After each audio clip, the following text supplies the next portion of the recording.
கர்த்தருடைய மேலான நாமம் மகிமைப்படுவதாக. ஆண்டவர் உலக இரட்சகருமாகிய இயேசு கிறிஸ்துவின் நாமத்தினாலே இந்த 2025ஆம் ஆண்டு இந்த ஜூலை மாதம் இந்த 13ஆம் நாளிலும் கர்த்தருடைய ஆராதனைக்கு வந்திருக்கிற யாவரையும் உங்களை மனதார வாழ்த்தி வரவேற்கிறேன். பிரைஸ்லாம். கர்த்தருடைய ஆசீர்வாதம். இந்த 7வது மாதத்திலும் தேவன் நமக்கு தந்திருக்கிற வார்த்தை, கர்த்தருடைய ஆவியானவர் கொடியேற்றுவார். அல்லேலூயா. எல்லாம் சொல்லுங்க இந்த வார்த்தையை. கர்த்தருடைய ஆவியானவர் கொடியேற்றுவார். ஆமென். இந்த வருடத்துடைய வாக்குத்தத்தத்தை அடிப்படையாய் கொண்டு கர்த்தர் ஒவ்வொரு மாதமும் நம்மோடு கூட இடைப்பட்டுக் கொண்டு வருகிறார். Price the Lord. கொடியேற்றுதல் என்றால் என்ன என்பதை குறித்த விளக்கங்களை போன வாரம் நாம் கேட்டோம். அதிலே போன வாரம் நாம் தியானித்த கர்த்தர் நமக்கு கொடுத்ததான அந்த வார்த்தை, ஜெயக்கொடி ஏற்றுகிறவர். அல்லேலூயா. ஜெயக்கொடி, அதை குறித்த செய்தியை நம்ம கேட்டோம். மோசே அமலேக்கிற்கு விரோதமாக யோசுவாவை கொண்டு செய்தான யுத்தத்திலே யெகோவா நிசி என்று சொல்லி அங்கே ஜெயக்கொடி ஆமென் என்கிற வார்த்தையை நாம தியானிக்க கர்த்தர் கிருபை செய்தார். அல்லேலூயா. கர்த்தர் நமக்காக அவர் ஜெயக்கொடி ஏற்றுகிற தேவன். அல்லேலூயா. கர்த்தர் நல்லவர். அதுக்காக நாம் என்ன செய்ய வேண்டும் என்பது குறித்த செய்தியை நாம் கேட்டோம்.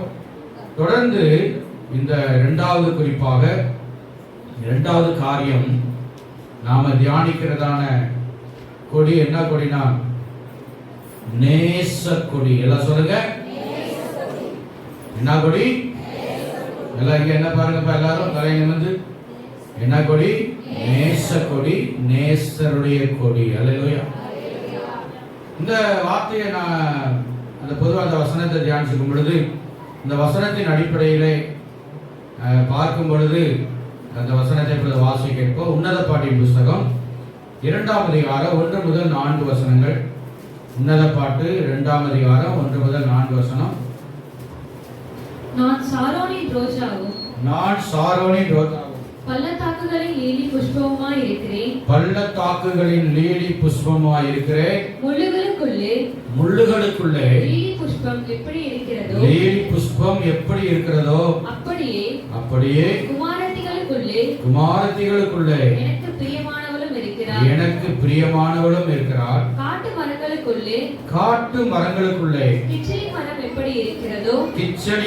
எப்படி இருக்கிறதோ அப்படியே குமாரருக்குள்ளே என் நேசர் இருக்கிறார். அதன் நிழலிலே வாஞ்சையாய் உட்காருகிறேன். அதன் கனி என் வாய்க்கு மதுரமாய் இருக்கிறது.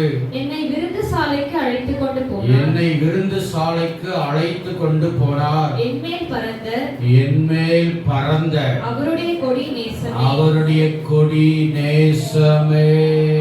அல்லேலூயா.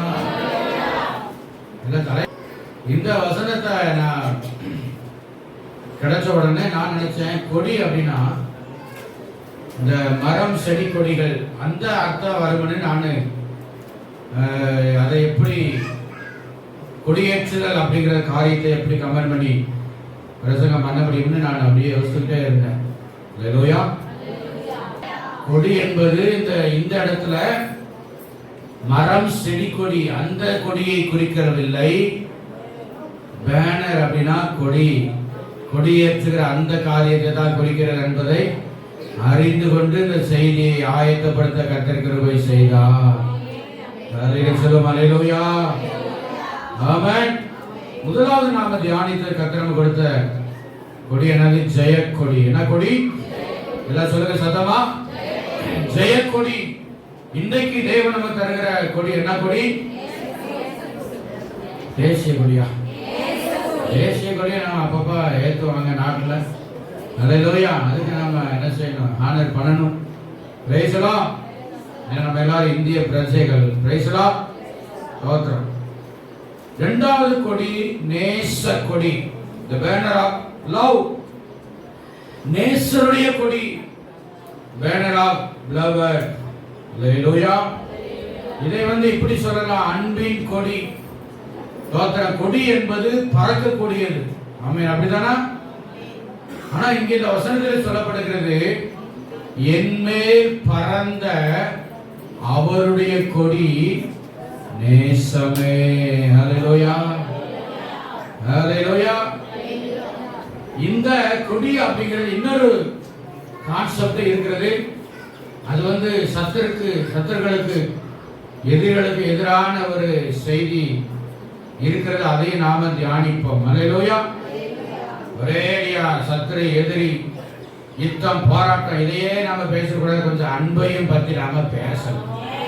அலையிலே சொல்லுங்கப்பா, சந்தோஷம். ஹல்லேலூயா, ஹல்லேலூயா. அன்பின் கொடி பேசலாம்.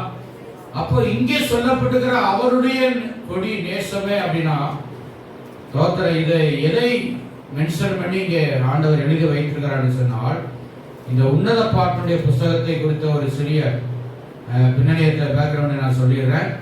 சாலமோன் ராஜா அந்த உன்னத பாட்டை எழுதினார். சாலமோன் எழுதின புஸ்தகங்கள் நீதிமொழிகள், பிரசங்கி, உன்னத பாட்டு. இந்த 3 புஸ்தகம் எழுதினது யாரு?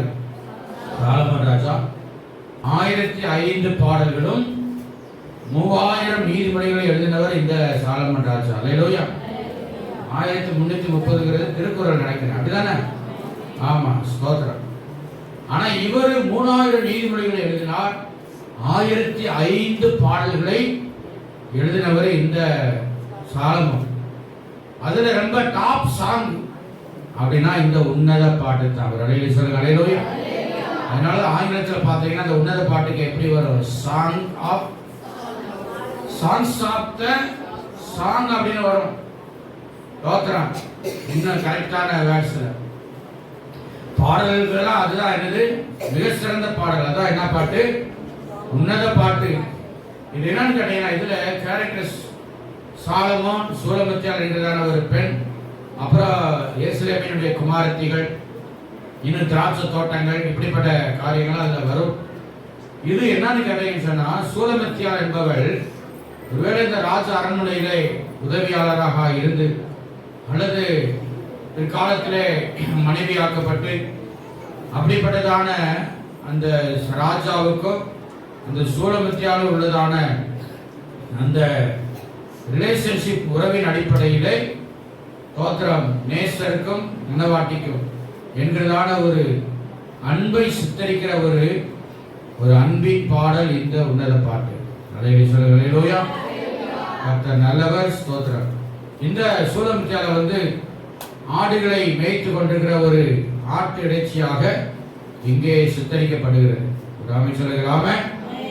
ஏன்னா அதை அந்த அம்மாவே சொல்றாங்க. சாலமோன் இது பிரச்சனை, இது உன்னத பாட்டு 1-5 வசனத்திலே எருசலேமின் குமாரத்திகளே கேதாரின் கூடாரங்களைப் போலவும் சாலமோனின் திரைகளைப் போலவும் நான் கருப்பா இருந்தாலும் அழகா இருக்கிறேன். அல்லேலூயா. அடுத்த வசனம், நான் கருப்பாய் இருக்கிறேன் என்று பாராதீர்கள். வெயில் என் மேல் பட்டது. என் தாயின் பிள்ளைகள் என் மேல் கோபமாய் இருந்து என்னை திராட்சை தோட்டங்களுக்கு காவல்காரியாக வைத்தார்கள். என் சொந்த திராட்சை தோட்டத்தையோ நான் காக்கவில்லை. கவனிங்க, இந்த சாலமோன் ராஜா இஸ்ரவேல் எல்லாருமே நல்ல ஃபேரா நல்ல கலரா இருக்கிறவங்க தான் இந்த இஸ்ரவேலர். அமை சொல்லுங்களாமே, யூதர்கள். ஆனா இந்த சூலமத்தியாளுடைய அந்த அதாவது நிறத்தை குறித்து பார்க்கும் பொழுது நான் எப்படி இருக்கிறேன்? கருப்பா இருந்தாலும் அழகா இருக்கிறேன். நான் கருப்பா இருக்கிறேன்னு பார்க்காதீங்க. ஆமா, நான் வெயில கடந்த ஆடுகளை மேய்ச்சி திராட்சை தோட்டங்களை காவல் காத்து அப்படி என்ன செய்யறேன் பாருங்க. வயக்காட்டில் உழைக்கிறவங்கலாம் பார்த்தீங்கன்னா அவங்க நிறமை என்னது உழைப்பின் நிறமை என்னது? தோத்தனா கருப்பு. அந்த தோலுக்கு தான் நல்ல ஸ்ட்ரென்த் இருக்கும். ஒருவேளை நான் நினைக்கிறேன் மனுஷனுடைய பார்வையிலே கலர் அது ஒரு பிரச்சனையா இருந்தாலும் தேவனுடைய பார்வையிலே கருப்போ சிவப்போ குட்டையோ நெட்டையோ குண்டோ ஒல்லியோ யாரா இருந்தாலும் ஆண்டவர் எல்லாத்தையும் நேசிக்கிறார் என்பதுக்கு ஒரு அடையாளம் கூட இருக்கிறார். இதுதான் இந்த உன்னத பாட்டுடைய ஒரு சின்ன ஒரு கான்செப்ட். இது நிறைய வழக்கம் இருக்குது, நமக்கு நேரம் இல்லை. அப்ப கவனிங்க, இந்த பாடலிலே நேசம், அன்பு, இன்னும் காதல் பாசம், ஈர்ப்பு, இது எல்லாத்தையும் ஒருங்கிணைத்த இந்த ஒரே அந்த அநேக வார்த்தைகளுக்கு ஆங்கிலத்தில் வருகிற ஒரே ஒரு வார்த்தை என்னது? லவ். LOVE. இன்னைக்கு லவ் அப்படின்னு சொன்ன உடனே அது ஒரு தவறான ஒரு வார்த்தையாக இன்னைக்கு மாறி போய் விட்டது. கவனிக்கிறீங்களாப்பா? அது ஒரு தவறான அப்படிப்பட்ட ஒரு சூழ்நிலைகளை மாறிவிட்டது. ஆனால் இங்கே உன்னத பாட்டிலே சொல்லப்பட்ட இந்த நேச கொடி என்கிறது நம்முடைய நேசருடைய அந்த அன்பை வெளிப்படுத்துகிறதான ஒரு காரியமாக எழுதப்பட்டிருக்கிறது. ஒரு அல்லேலூயா. என்மேல் பறந்த அவருடைய கொடி நேசமே. அல்லேலூயா. சகோதரர், அன்பு என்பது கவனிக்கங்க, மனுஷனுக்கு மட்டுமல்ல. இந்த அன்பு அன்பு, நேசம், காதல், பாசம், ஈர்ப்பு எல்லாமே மனுஷனுக்கு மட்டும்தான் இருக்கு நினைக்கிறீங்களா? உரோண்டு இருக்கிற எறும்புல இருந்து உருவத்துல பெருசா இருக்கிற யானை வரைக்கும், நாய், பூனை, சிங்கம், புலி, கரடி, பறவைகள், மிருகங்கள், ஊரும் பிராணிகள், கடல்வாழ் ஜந்துக்கள் எல்லாத்துக்குள்ளேயுமே அன்பு இருக்குது. என்ன அண்ணன் சொல்ல மாட்டேங்க இல்லையா? எறும்ப பாருங்க. அதனாலதான் அந்த சாலமன் ராஜா நீதிபதி 6ஆம் எழுதிக்கிறாரு, சோம்பேறியே, நான் சொல்றது பத்தி சொல்லுங்கம்மா, சோம்பேறியே, எல்லாம் சத்தமா, சோம்பேறியே, நீ யானைகிட்ட போய் கத்துக்கணும் சொன்னாரு. யானை கட்டி போட்டா அப்படியே தும்பிக்கை அப்படி அப்படியே ஆட்டிக்கிட்டே என்ன செய்யணும்? அப்படியே தான் நிற்கும். நீ எறும்பு நிலத்தில் போய் அதன் வழிகளை பார்த்து அதன் ஞானத்தை என்ன செய்? கற்றுக்கொள். எறும்பு விளோண்டு இருக்கிற பிராணி ரொம்ப குட்டியில எழுது இந்த எறும்பு தான். அதை நாம கவனிச்சு பார்த்தோன்னு சொன்னா அப்படியே அதை ஒன் பை ஒன்னா லைன் என்ன செய்து போகுது. கோடை காலத்தில் ஆகாரத்தை சேர்த்து வைக்குது. அது மட்டுமல்ல, தோத்திரம் அந்த ஊருக்கு போய்கொண்டே இருக்கும் பொழுது பார்த்தீங்கன்னா ஒன்று அப்படியே என்ன செய்யணும்? பேசிக்கும். எத்தனை பேர் அந்த எறும்பை பார்த்துருக்கீங்க? பார்க்காட்டி இனிமேலாவது பாருங்க எறும்பை. அதுக்குள்ள அது ஒரு அன்பை, பாசத்தை பகிர்ந்து கொள்கிறது, பரிமாறி கொள்கிறது. அல்லேலூயா. அதே போல எல்லா ஜீவ சந்தைகளுக்குள்ள தோத்திரம் பாசம் இல்லாத, அன்பில்லாத எந்த ஜீவராசிகளும் கிடையவே கிடையாதுங்க. அல்லேலூயா. தோத்திரம். ஆனா இன்னைக்கு மனுஷனுக்குள்ளதான் என்ன இல்ல? பாசம் இல்ல, பதிலாக வேஷம் தான் இருக்குது. வேஷமாகவே மனிதன் தெரிகிறார், விருதாகவே சஞ்சலப்படுகிறான், ஆஸ்தியை சேர்க்கிறான். யார் அதை வாரிக்கொண்டு போவான் என்று அறியான் என்று சொல்றார் ஆண்டவர். இன்னைக்கு சின்ன சின்ன சின்ன ஜீவ ஜந்துகளுக்குள்ள, மிருகங்களுக்குள்ள, பறவைகளுக்குள்ள, பறவைகள் கூட பாருங்க, ஒரு பேர்டு இருக்கு. என்ன பேர்டு? Love birds. என்ன பேர்ட்ஸ்? அதுக்கு பேரு என்ன பேர்டு? லவ் பேர்ட்ஸ், காதல் பறவைகள். எங்க வீட்டில் அது இருக்கு. நான் 2 இருந்துச்சு, இப்போ அது 2 4 இருக்குது. அல்லேலூயா. முட்டை போட்டு அது குஞ்சு பொரிச்ச உடனே கொஞ்சம் வளர்ந்து வந்தோடனே நான் அப்பாவா அம்மாவா அது போய் என்ன செய்யுது? பிளேட் என்ன போய் அப்படியே இந்த மூக்கால வச்சு என்ன செய்யுது? அப்படியே கொஞ்சுது. அதுக்கு அன்புனா என்னங்கிறது தெரியுது. ஆனா ஆறறிவு படைச்ச மனுஷனுக்கு என்ன மாட்டேங்குது? அன்புங்கிறது தெரிய மாட்டேங்குது. மூளையெல்லாம் கெட்டு போய் கிடக்குறீங்க மனுஷனுக்கு. கர்த்தர் நல்லவர். இன்னைக்கு மிருகங்கள் என்ன செய்யுது? மனுஷனத்தில் அன்பை என்ன செய்யுது? சொல்லுங்க, வெளிப்படுத்துது. என்னால் அருமையான தேவ பிள்ளைகளே, நேச கொடி என்பது, அன்பு என்பது தோத்திரம் வேதத்தில் எழுதப்பட்ட முக்கியமான ஒரு காரியம். அல்லேலூயா. கர்த்தர் நல்லவர். ஆமென்.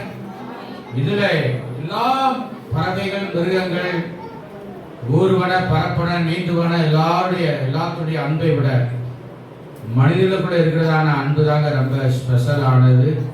ஆனால் அதை நம்ம சரியாகவே அதை கண்டுகொள்வது இல்லை. அதுதான் வேதனையானது. ஒரு ஆமென் சொல்லுங்களாமே. தேவன் நல்லவர்.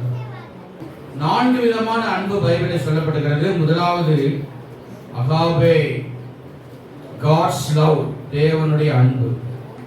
இரண்டாவது எரோஸ், கப்புள்ஸ் லவ், கணவன் மனைவிக்குரிய அன்பு. மூன்றாவது பிளேயோ, அது என்னன்னா பிரதரன் லவ், சகோதர சிநேகம். நான்காவது ஸ்டோர்ஸ் அப்படின்னு சொல்லுவாங்க, ஃபேமிலி லவ், குடும்ப நேசம். அல்லேலூயா சொல்லுங்க. அல்லேலூயா. 4 விதமான நேசத்தை குறித்து வேதத்திலே தேவன் எழுதி வைத்திருக்கிறார். அல்லேலூயா சொல்லுங்க. அல்லேலூயா. இன்றைக்கு முதலாவது அகாபே என்கிற தெய்வீக அன்பை குறித்து நாம தியானிக்க போறோம். அல்லேலூயா. அந்த காரியத்தை தான் இங்கே உன்னத பாட்டிலே சாலமன் ராஜா எழுதி வச்சிருக்கிறாரு. உன்னத பாட்டு 2:4 என்னை விருந்து சாலைக்கு அழைத்து கொண்டு போனார், என் மேல் பறந்த அவருடைய கொடி நேசமே. அல்லேலூயா. இந்த விருந்து சாலை என்பது ஆங்கிலத்திலே பேங்க்யோட் அப்படிங்கிற வார்த்தை வருது. அல்லேலூயா. சில மேரேஜஸ்லாம் பார்த்தீங்கன்னா அந்த பேங்க்யோட் ஹால் அப்படின்னு சொன்னா விருந்து சாலை. அந்த விருந்து சாலை எப்படி இருக்குமா? பஃபே சிஸ்டத்தில் இருக்கும்.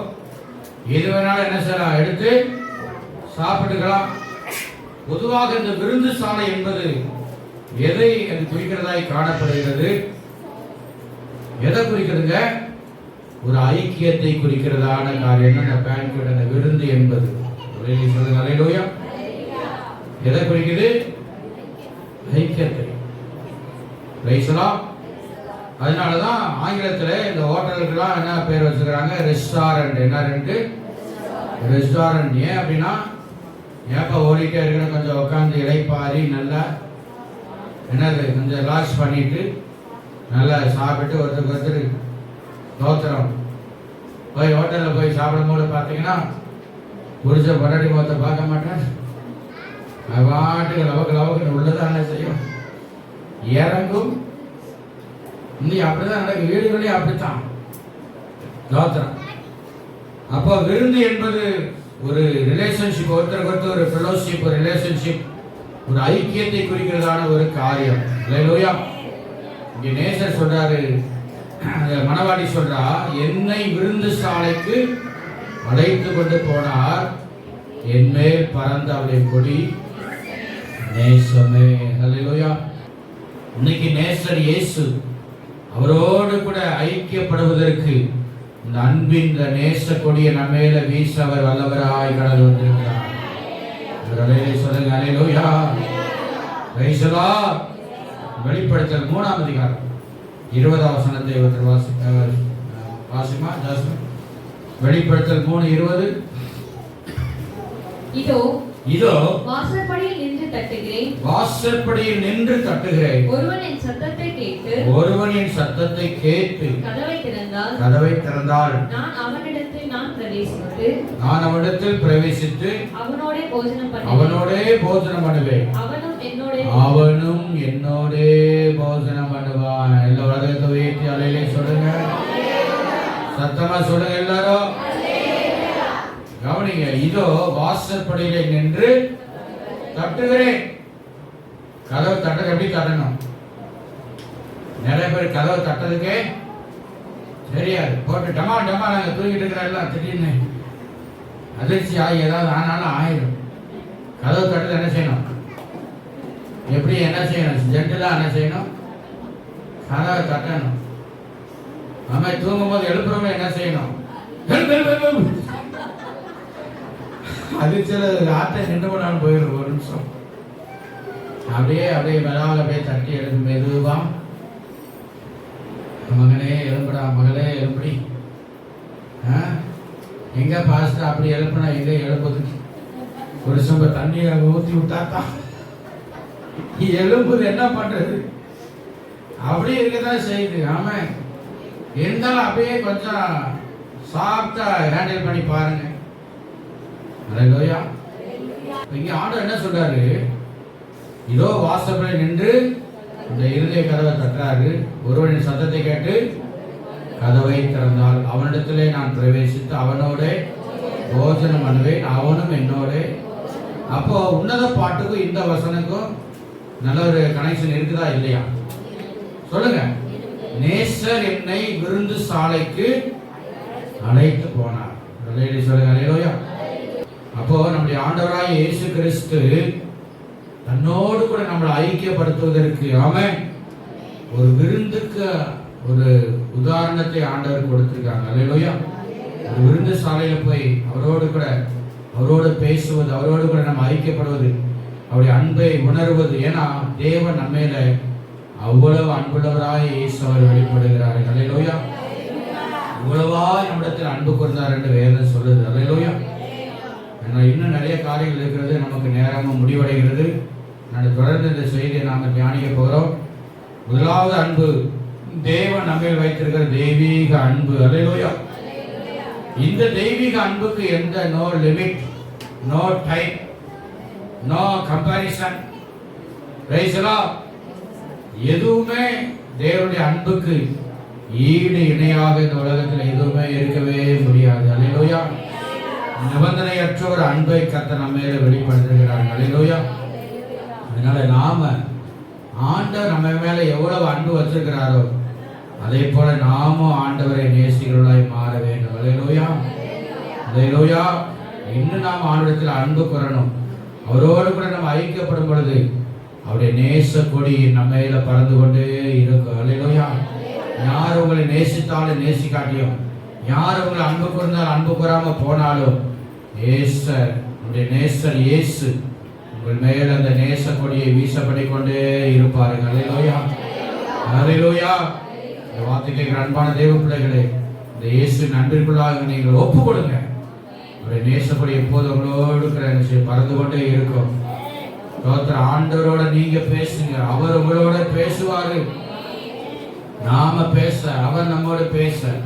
இதுதான் அது ஒரு விருந்து சாலை என்று வேதத்திலே சாலமோன் ராஜா எழுதி வைத்திருக்கிறார். அதன்படி நடப்போம். கர்த்தர் ஒவ்வொருவரையும் ஆசீர்வதிக்கிறார்கள். Praise the Lord. God bless you.